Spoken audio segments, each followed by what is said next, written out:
છો મારા ધોરણ 6ના વિદ્યાર્થીઓ મજામાં ને? આપણે ચેપ્ટર 4 ચાલતું છે, ભારતની પ્રારંભિક રાજ્ય વ્યવસ્થા. ખ્યાલ છે ને? જેમાં આપણે પાર્ટ 1 જોઈ ગયા. પાર્ટ 1ની અંદર આપણે મહાજનપદો વિશે માહિતી મેળવી કે મહાજનપદ એટલે શું, જનપદ એટલે શું, અને ભારતની અંદર તે સમયે એટલે કે પ્રાચીન સમયની અંદર કેટલા મહાજનપદો હતા એ પણ આપણે પાર્ટ 1ની અંદર જોયું. પાર્ટ 1ની અંદર આપણે જોયું કે આપણા ભારતના પ્રારંભિક રાજ્ય વ્યવસ્થાની અંદર 16 મહાજનપદો હતા અને એ 16 મહાજનપદોની અંદર સૌથી શક્તિશાળી 4 મહાજનપદો વિશે આપણે માહિતી મેળવી હતી. અને એ સૌથી શક્તિશાળી મહાજનપદોની અંદર સૌથી પ્રખ્યાત જો કોઈ રાજ્ય હોય એટલે કે મહાજનપદ હોય તો એ કયું હતું? મગધ. યાદ છે ને? આપણે એના વિશે જોયું હતું. અને એ મગધ સામ્રાજ્યની અંદર એટલે કે મગધ મહાજનપદની અંદર 3 એવા શક્તિશાળી શાસકો વંશ થઈ ગયા, જેના વિશે પણ આપણે માહિતી મેળવી હતી. હવે આ છે આપણું પાર્ટ 2 અને આ પાર્ટ 2ની અંદર આપણે ગણરાજ્ય વિશે માહિતી મેળવવાની છે. ગણરાજ્ય એટલે કે મહાજનપદોની અંદર આવેલા બીજા નાના રાજ્યો, અને આ ગણરાજ્યનું શાસન કરતા હતા ત્યાંના રાજાઓ. પરંતુ આ રાજાઓ કોઈ વંશ પરંપરાગત નહીં હતા, પણ કેવા હતા? લોકો દ્વારા, ત્યાંના સભ્યો દ્વારા ચૂંટવામાં આવતા હતા ત્યાંના રાજાને. એમ આપણે મોટે ભાગે જોયું છે કે રાજાનો છોકરો જ રાજા બને, પરંતુ ગણરાજ્યની અંદર એવું ન હતું. ગણરાજ્યની અંદર સભ્યો દ્વારા ચૂંટણી કરીને ત્યાં શાસન કરવામાં આવતું હતું. તો આપણે ગણરાજ્ય વિશે માહિતી મેળવીએ. આપણે આ વિડીયોની અંદર ઘણી બધી માહિતી મેળવવાની છે. તો આપણે જોઈએ પહેલાં ગણરાજ્ય વિશે. પાર્ટ 1 તો તમે જોઈ ગયા છો. હવે આ છે આપણો પાર્ટ 2. તો ગણરાજ્ય એટલે કે લોકો દ્વારા પ્રત્યક્ષ કે પરોક્ષ પદ્ધતિ વડે ચૂંટાયેલા વડા દ્વારા સ્થાપિત રાજ્ય. સ્થાપિત રાજ્ય એટલે કે ત્યાં શાસન કરવામાં આવે છે. અને ગણરાજ્ય પ્રાચીન રાજ્ય વ્યવસ્થા તથા પ્રાચીન એટલે કે ઘણા વર્ષો જૂનું પ્રાચીન રાજ્ય વ્યવસ્થા તથા શાસન પદ્ધતિનું નોંધપાત્ર લક્ષણ છે. લક્ષણ કેમ છે? કારણ કે આજથી 1000 વર્ષ પહેલાં આવા નાના ગણરાજ્યોનું શાસન ખૂબ જ એમ વહીવટી તંત્ર જોવા જઈએ તો એક રાજા દ્વારા ચૂંટાયેલા સભ્યો દ્વારા જ એનું શાસન ચલાવવામાં આવતું હતું. એટલા માટે જે નોંધપાત્ર એનું શાસન પદ્ધતિ કહેવાય છે. હવે ગણરાજ્યની અંદર ગણનો સામાન્ય અર્થ શું થાય છે?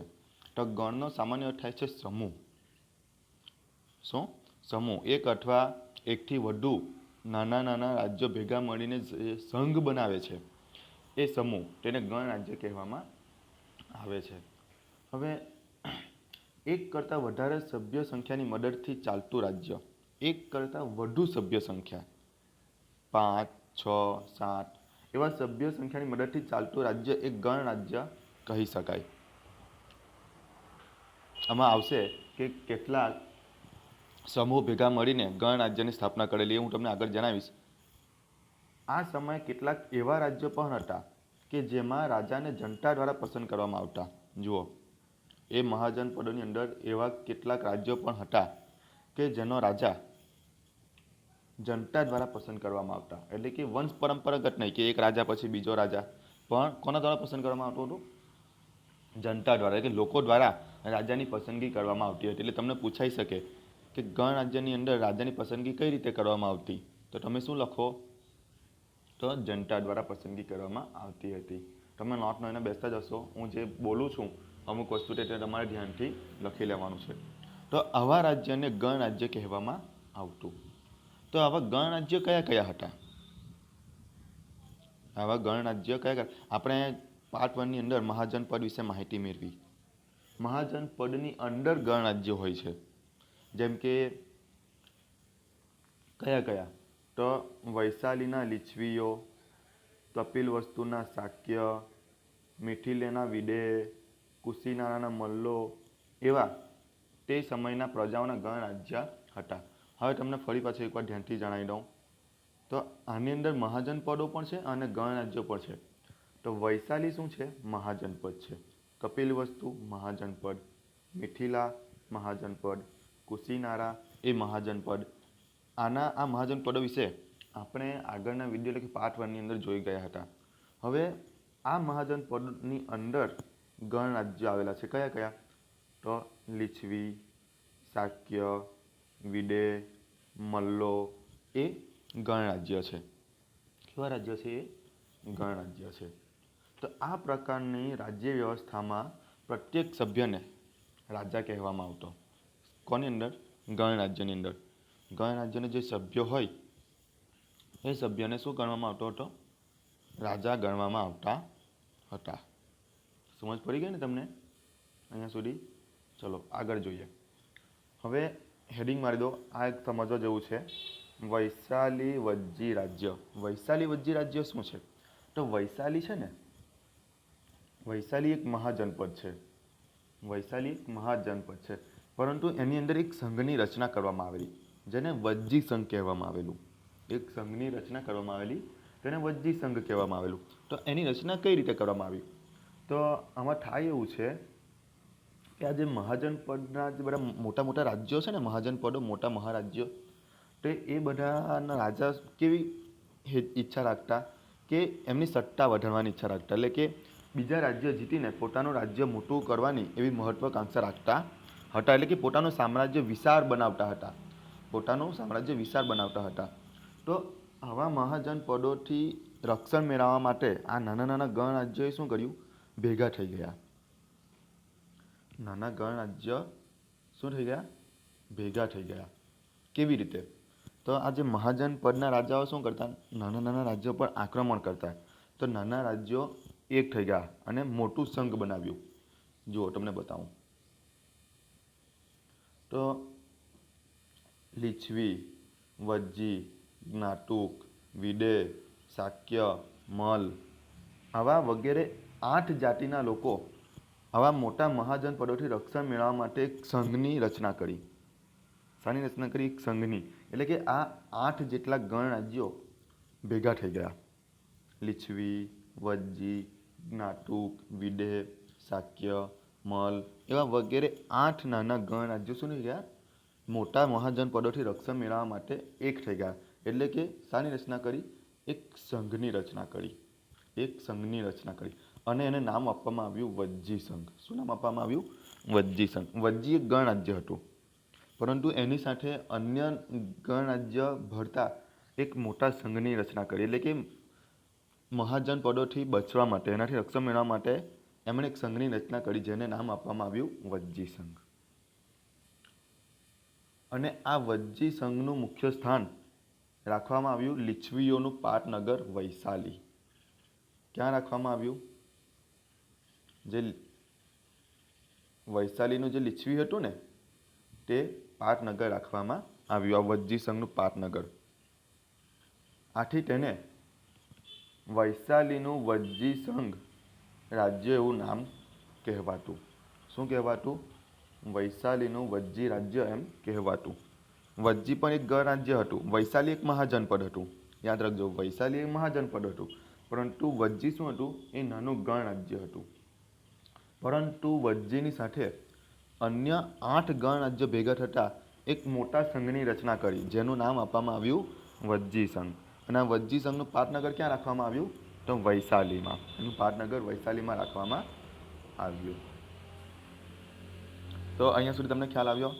હવે આ જે ગણરાજ્યનો રાજ્ય વહીવટ છે, ગણરાજ્યના રાજ્ય વહીવટનું સ્થાન, એનું સંચાલન સભા દ્વારા થતું હતું. એટલે કે ગણરાજ્યનું સંચાલન કઈ રીતે કરવામાં આવતું હતું? સભા દ્વારા. હવે સભાની અંદર કોણ ઉપસ્થિત રહેતું? તો જે નાના નાના રાજ્યો જે ભેગા થયા ને, લીછવી, જ્ઞાતુક, વિડે, મલ, વજ્જી, તો એના બધા સભ્યો આ સભાની અંદર હાજર રહેતા અને એની અંદર બેસીને કામકાજની વાતો કરતા અને અંતે બધા મળીને બધાનો મત એક કરીને નિર્ણય લેવામાં આવતો હતો. એટલે તમને ખ્યાલ આવી ગયો હશે કે ગણરાજ્યના પ્રત્યેક સભ્યને શું ગણવામાં આવતો હતો? રાજા ગણવામાં આવતો હતો. અને આ બધા જ રાજા એટલે કે બધા સભ્યો ભેગા મળીને સભા ભરતા, જેની અંદર કામકાજની વાતો કરવામાં આવતી હતી અને નિર્ણય લેવામાં આવતો હતો. તો જે જગ્યાએ આ સભા ભરાતી આ સભ્યોની, આ જે ગણરાજ્યો બધા ભેગા થયા અને વજ્જી સંઘની રચના કરીને, તો જે જગ્યાએ સભા ભરાતી એને સંઠાગાર કહેવામાં આવતું. શું કહેવામાં આવતું? સંઠાગાર. એટલે તમને પૂછાઈ શકે કે ગણરાજ્યની અંદર જે જગ્યાએ સભા ભરાતી એને શું કહેવામાં આવતું? તો એને સંઠાગાર કહેવામાં આવતું હતું. તો અહીંયા સુધી તમને ખ્યાલ આવી ગયો હશે. હવે આગળ જોઈએ તો આ જે ગણરાજ્યની જે સભા ભરાતી એની અંદર સભ્ય તરીકે આપણે વાત કરી કે બધા સભ્યો હાજર હતા. તો એ સભ્યો કોણ હતા? તો એ સભ્ય હતા વૃદ્ધ અને યુવાનો. એ બંનેની પસંદગી કરવામાં આવતી. કારણ કે વૃદ્ધનું માર્ગદર્શન અને યુવાનોની શક્તિ એ બંને ભેગા મળીને રાજ્યનું ખૂબ જ સારું વહીવટ ચલાવી શકતા હતા. તો ગણરાજ્ય રાજ્ય વહીવટ માટે પોતાનો પ્રમુખ પણ પસંદ કરતા. જેમ કે આ વજ્જી સંઘ એક મોટું સંઘ બનાવ્યું, વજ્જી સંઘ. તો એનું સંચાલન કરવા માટે એક પ્રમુખ તો જોઈએ ને. તો એના માટે તેઓ એક પ્રમુખ પણ પસંદ કરતા હતા અને એની પસંદગી ચૂંટણી દ્વારા કરવામાં આવતી. વજ્જી સંઘ જે બનાવ્યું એના પ્રમુખની પસંદગી કઈ રીતે કરવામાં આવતી હતી? તો ચૂંટણી દ્વારા કરવામાં આવતી હતી. અને આ ગણરાજ્યના પ્રત્યેક સભ્યને રાજા ગણવામાં આવતો હતો. ગણરાજ્યની પોતાની એક સભા હતી જેની અંદર રાજ્યનો વહીવટ કઈ રીતે કરવો, એનું સંરક્ષણ કઈ રીતે કરવું, અન્ય રાજ્યો સાથે યુદ્ધ લડવું કે ન લડવું અથવા સંધિ કરવી જેવા મહત્ત્વના પ્રશ્નો ઉપર એ સભાની અંદર ચર્ચા કરવામાં આવતી હતી અને નિર્ણયો લેવામાં આવતા હતા. જે ગણરાજ્ય સભા ભરતા ને સંઠાગારમાં, ત્યાં કોઈ પણ સભ્ય નિયત સમય માટે જ સભ્યપદ ભોગવતો હતો. એટલે કે નિયત સમય એટલે કે જે રીતે આપણે કહું અત્યારે કોઈ નેતા કે ગામની અંદર સરપંચ કે એનો સમયગાળો નક્કી કરવામાં આવેલો હોય કે 5 વર્ષ, તો એ રીતે ગણરાજ્યની અંદર પણ દરેક સભ્ય માટે સમય નક્કી કરવામાં આવતો અને એટલા સમય માટે જ એને એ સભ્યપદ આપવામાં આવતું. તો ગણરાજ્યના પ્રમુખને એક કાર્યવાહક સમિતિ રાજ્ય વહીવટમાં મદદ કરતી હતી. એટલે કે આ પ્રમુખ સારી રીતે કાર્ય કરી શકે રાજ્યની અંદર, તો એટલા માટે એક સમિતિની પણ રચના કરવામાં આવતી હતી. તો વિદ્યાર્થી મિત્રો, અહીંયા સુધી ગણરાજ્ય વિશે માહિતી મળી ગઈ તમને. ખૂબ જ આસાનીથી આપણે સમજી છે. અને ગણરાજ્યની અંદર કઈ રીતે શાસન ચલાવવામાં આવતું અને એના દરેક સભ્યને રાજા ગણવામાં આવતો એના વિશે આપણે ખૂબ જ વિસ્તારથી માહિતી મેળવી. હવે આપણે આગળ વાત કરીએ તો ગણરાજ્ય જ્યારે હતા આજથી પ્રાચીન સમયમાં, તો તે સમયની અંદર લોકોનું સમાજ જીવન કેવું હતું અથવા રાજ્યની વ્યવસ્થા કેવી હતી એ વિશે આપણે જોઈએ. એટલે કે લોકો કેવા પ્રકારનું જીવન જીવતા હતા અને રાજા કઈ રીતે શાસન કરતા હતા, પોતાના રાજ્યનું શાસન કઈ રીતે ચલાવતા એના વિશે આપણે માહિતી મેળવીએ. તો આ માહિતી આપણને કઈ રીતે મળી, પહેલાં તો એ જોવાનું છે. આજથી પ્રાચીન સમયની હજારો વર્ષ જૂની માહિતી આપણને કઈ રીતે મળી? તો તે સમયના દિવાલો, વાસણો એવું ખોદકામ કરતાં મળી આવ્યું. તો તેના દ્વારા તે સમયના સમાજ જીવનની માહિતી આપણને જાણવા મળી. તો તે સમયનું સમાજ જીવન કેવું હતું? તો જે પુરાતત્વ શાસ્ત્રીઓ છે અત્યારના, એમણે જે તપાસ કરી, સંશોધન કરી, તો તેમનું એવું કહેવું છે કે તે સમયના લોકો સાદા ઘરમાં રહેતા હતા. કેવા ઘરમાં રહેતા હતા? સાદા ઘરમાં. અને એમની મુખ્ય પ્રવૃત્તિ હતી ખેતી અને પશુપાલન. ગણરાજ્યના સમયના લોકોની પ્રવૃત્તિ કઈ હતી? પશુપાલન અને ખેતી. તે સમયે લોકો ઘઉં, ચોખા, જવ, શેરડી, તલ, સરસવ, કઠોળ જેવા પાકોની ખેતી કરતા હતા. અને સાધન તરીકે, વાસણો તરીકે તેઓ માટીના વાસણોનો ઉપયોગ વિશેષ એટલે કે મોટા પ્રમાણમાં કરતા હતા. આવું પુરાતત્વ શાસ્ત્રીઓને ખોદકામ કરતાં મળી આવેલા વાસણો પરથી કહી શકાય છે. એટલે કે પુરાતત્વ શાસ્ત્રી જે ખોદકામ કર્યું જમીનની અંદર, તો તેમને આવા માટીના વાસણો મળી આવ્યા, જેના પરથી એમના જીવનની વાત આપણે કરી શકીએ છીએ. તો આ સમયના માટીના કેટલાક વાસણો ઉપર ચિત્રકામ બી કરવામાં આવતું. જુઓ, તે સમયના લોકો જે માટીના વાસણો વાપરતા હતા એની ઉપર તે ચિત્રકામ પણ કરતા હતા, કે ડિઝાઇન પણ બનાવતા હતા. અને આ વાસણોને ઘૂસર પાત્ર કહેવામાં આવતું. શું કહેવામાં આવતું? ઘૂસર પાત્ર કહેવામાં આવતું હતું. જુઓ, આ રહ્યું અહીંયા કંઈ ચિત્રમાં આપેલું છે. ઘૂસર પાત્ર છે ને, એક વાટકી આકારનું છે અને એની ઉપર ચિત્ર પણ દોરવામાં આવેલું છે, ડિઝાઇન પણ બનાવવામાં આવેલી છે. દેખાય છે ને?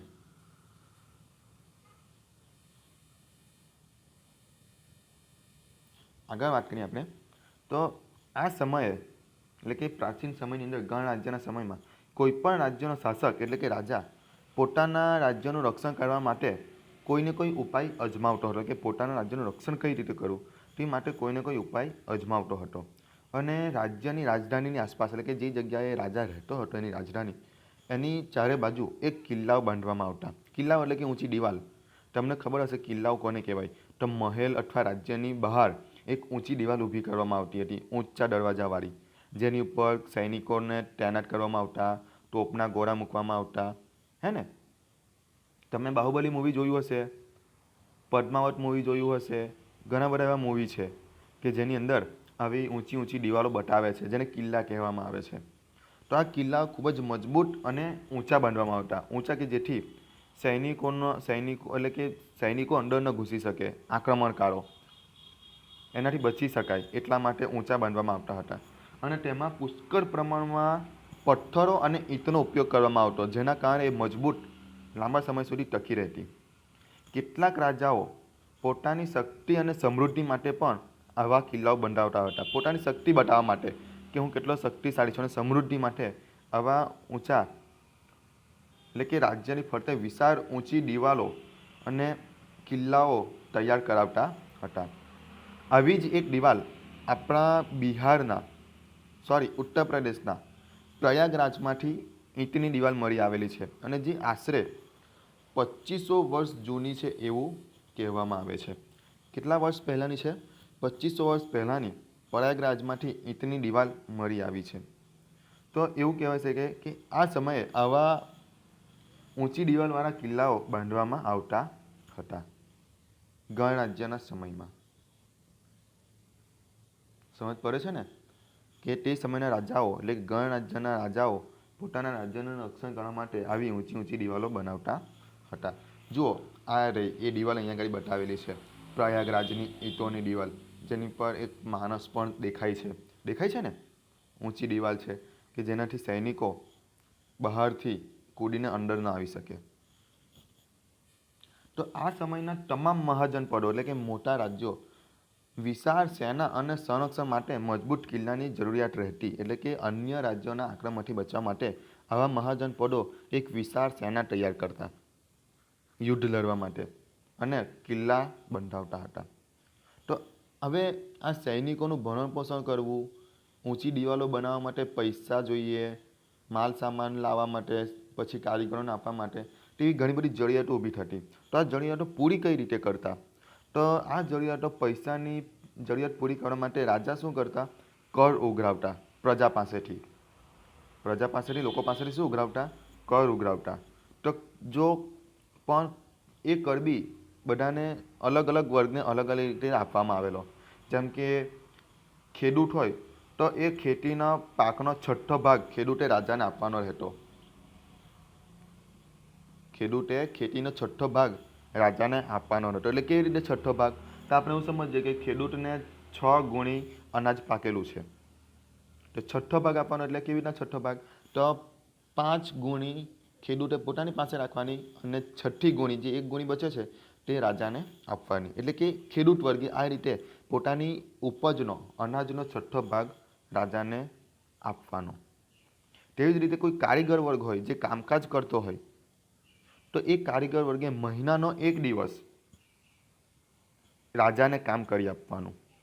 કોને કામ કરી આપવાનું? રાજાને એક કામ કરી આપવાનું.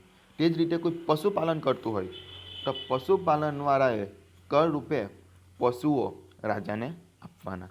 તો આ રીતે અલગ અલગ વર્ગને આવી રીતના કર આપવામાં આવતા કે જેથી રાજ્યની આવક વધે, રાજા પાસે આવક વધે અને એ પોતાના રાજ્યના રક્ષણ પાછળ એની આવક ખર્ચે.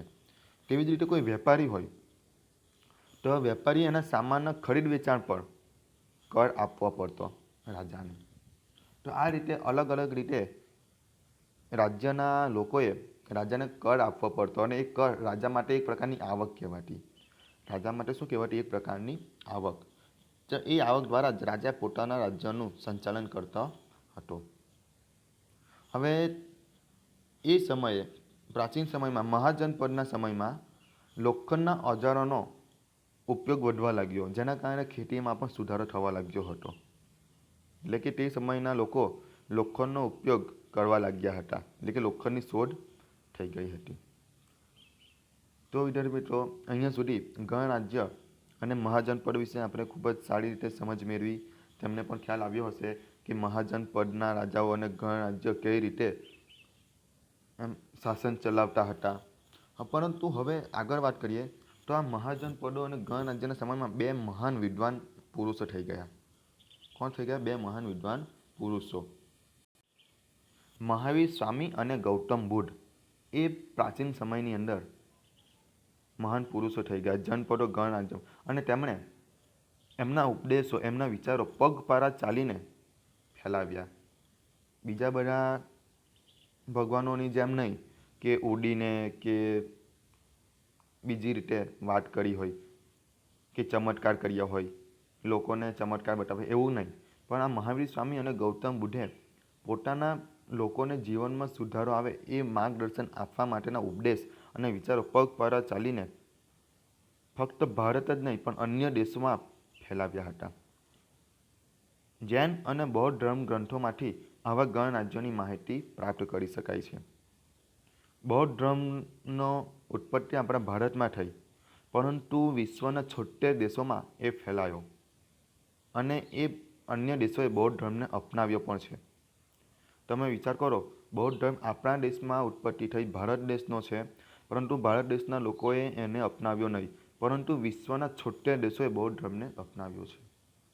તો ગણરાજ્યના યુગ દરમિયાન મહાત્મા બુદ્ધનો જન્મ થયો હતો, તેથી તેને બુદ્ધકાલીન યુગ પણ કહેવામાં આવે છે. આ ફક્ત ગણરાજ્યો તો આપણા ભારતની વાત કરી, પરંતુ દુનિયાના અન્ય ખૂણાની અંદર પણ આવા બીજા રાજ્યો હતા, જેમ કે સ્પાર્ટા, એથેન્સ, રોમ, ગ્રીસ વગેરે એવા રાજ્યો પણ તે સમયની અંદર અસ્તિત્વ ધરાવતા હતા. તો વિદ્યાર્થી મિત્રો, અહીંયા આપણું ચેપ્ટર પૂરું થાય છે, પરંતુ ત્યાં સુધી મેં તમને કહી દઉં કે આ હતો આપણો પાર્ટ 2, એટલે કે પાર્ટ 2માં જ આપણો આ વિડીયો પૂરું થાય છે, એટલે કે આપણું ચેપ્ટર પણ અહીંયા આપણું પૂરું થાય છે. તો તમને ખ્યાલ આવી ગયો હશે. ન ખ્યાલ આવ્યો હોય તો તમે મને મેસેજ કરી શકો છો. ચાલો આવજો. એટલે કે આપણે અહીંયા આપણો વિડીયો પૂરું કરીએ.